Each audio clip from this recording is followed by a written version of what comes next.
So a devastating period of our history, but as I said, the knock-on effect around the world is global, not just in your part of the world, but everywhere.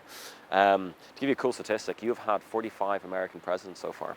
22 of those presidents have Irish lineage. Now, most of them, like Obama, trace them back to the famine like you would.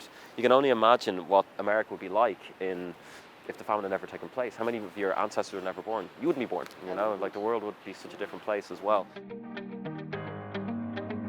Setanta approaches the house, the guard dog sees this intruder and starts pounding towards Setanta. And as he's pounding towards him, he leaps and he's about to rip the poor boy apart. Setanta instinctively reacts by taking out his hurl, which is a big kind of wooden baseball bat, and the schlither. He throws the ball up in the air and he smashes it full at the hound, and it goes down the hound's throat. And Setanta feels awful and guilty for all of this, and he says to Cullen, "Do you have any other hounds, any other guard dogs?" And Cullen says, "I do. She had puppies, but they're only this big. It'll be years before they're fully grown, and they'll need training." And Setanta said, "Well, I will act as your guard dog until they are big enough to guard the lands."